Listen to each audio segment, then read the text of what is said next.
So Jaylen Brown got paid. Jaylen Brown got paid. Jaylen Brown signed a $304 million supermax, which is currently the richest deal in NBA history. When I read that headline, all I read is value. There's nobody, no one outside of Jaylen Brown's camp that believes that Jaylen Brown is worth $304 million. Not even people on the Celtics organization. The only people that believe Jaylen Brown is worth $304 million is Jaylen Brown and his company.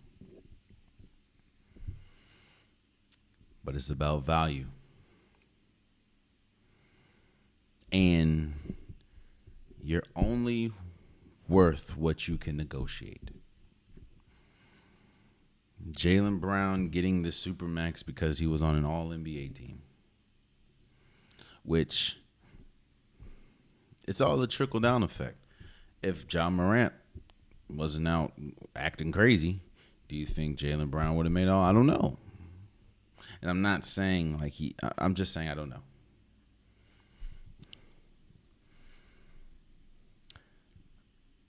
I was having a conversation with a friend of mine, and he asked me where would I rank Jaylen Brown, right? And he was rattling off names like, would I pick Jaylen Brown over a Shai Gilgeous-Alexander, or over a De'Aaron Fox, or over a Anthony Edwards? And those are tough conversations to have, or no, a tough answer. We know how good those players are. We know how good Jaylen Brown is. But the story today really isn't Jaylen Brown getting paid $304 million. It's the Celtics had to pay Jaylen Brown $304 million. They had absolutely no other option. And that's a lie. Everyone has other options. The other option the Celtics had was to not pay him and let Jaylen Brown walk for nothing. Jaylen Brown, one of the best players, or one of the best young players in the NBA. The Robin on the Celtics, which of course, as we've seen, the Celtics get at least all the way to an NBA Finals just 2 years ago.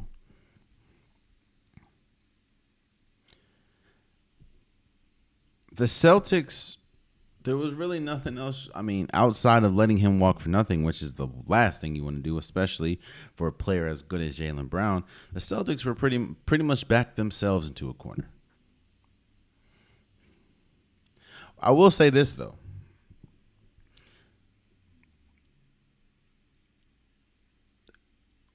Kendrick Perkins said this, and I agree wholeheartedly.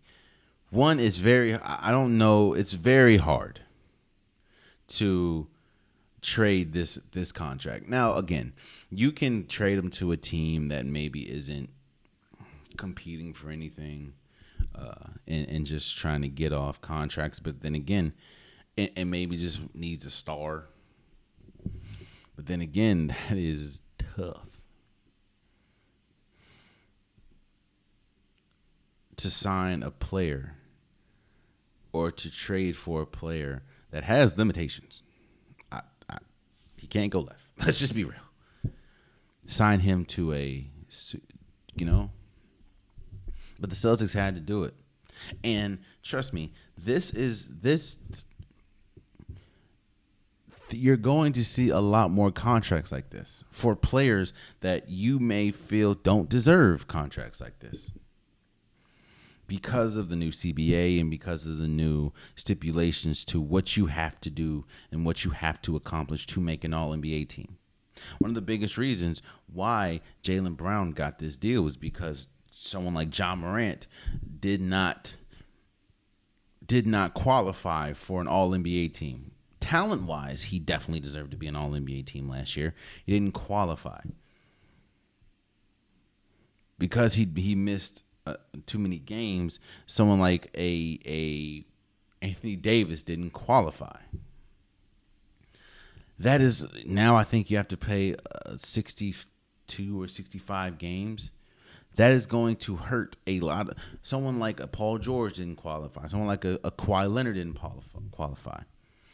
That's going to change the way, we look at all NBA teams.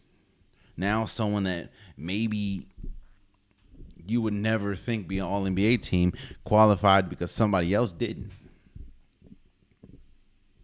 So now, once you make an all NBA team, you're eligible for a Supermax.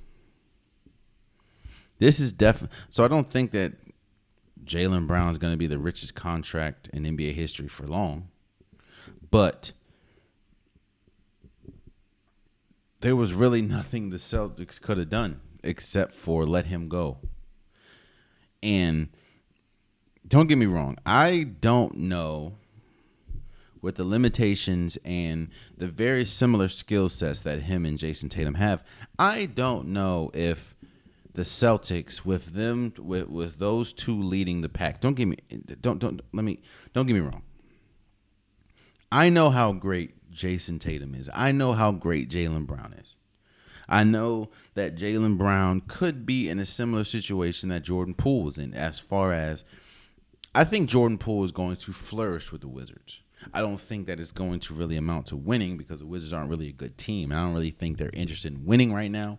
But the Wizards are going to Jordan Poole being his team and the Wizards, him having the ultimate green light, I think is going to benefit Jordan Poole greatly. I think that the same can be said for Jaylen Brown. I think if you put Jaylen Brown on someone like the Rockets or a team that might not really be the Charlotte Hornets, I think they'll be interesting. And I think Jaylen Brown would put. I mean, last season he averaged 26.6 points a game on the Celtics. Just imagine what he'd do when he's a number one. Now, again, I don't think that him being a number one will lead to championships, but I do think that he could flourish on a team by himself. But even with that being said, I understand how good Jaylen Brown and Jason Tatum are together. So do the Celtics. And the Celtics don't want to break that up for nothing. Let me say that. The Celtics don't want to just let a player that good walk for nothing because you didn't want to pay him. And you could afford him. Yes, that 304 is daunting. And it's definitely going to affect the way that the team is built moving forward. But again, what could the Celtics do? And I also agree with Kendrick Perkins and said the Celtics are expecting more than one championship out of this deal. Because trust me, Jason Tatum is coming quite next. Jason Tatum is one of the best players in the league. You think he's not going to demand or warrant a Supermax? The Celtics, I think that this will be a drastic failure if we look up 2, 3, 4, maybe even 5 years from now, and the Celtics don't have a championship. And honestly, I think this might be a failure if the Celtics don't have more than one. I understand you never know how the league is going to go. You never know what's going to – I mean, hell, nobody thought when the offseason started that Bradley Beal would see himself in a Phoenix Suns jersey. Or Chris Paul would see himself in a Golden State Warriors jersey. Nobody thought that was going to happen. But I do know this. You don't pay somebody $304 million and don't expect to make a playoff or don't expect to make the NBA Finals. Especially with the moves you made. You give up, what's his name? Grant Williams. You give up Marcus Smart for Kristaps Porzingis pretty much. You don't make those moves expecting to not be at minimum the NBA Finals, and that's minimum. So congratulations to Jaylen Brown, man. I'm not hating on him. I may not think he's worth that, but I'm happy that he did get paid that, and I'm happy that you're only worth what you can negotiate. And he was able to negotiate $304 million. Oh, man, you stayed to the end of the video. I appreciate you. If you like what you saw, be sure to hit that subscribe button so you'll never miss any content from your boy. You can also go back and watch past episodes, past clips, and don't forget that the Unpopular Podcast, new episodes drop every Wednesday and Saturday. Appreciate you.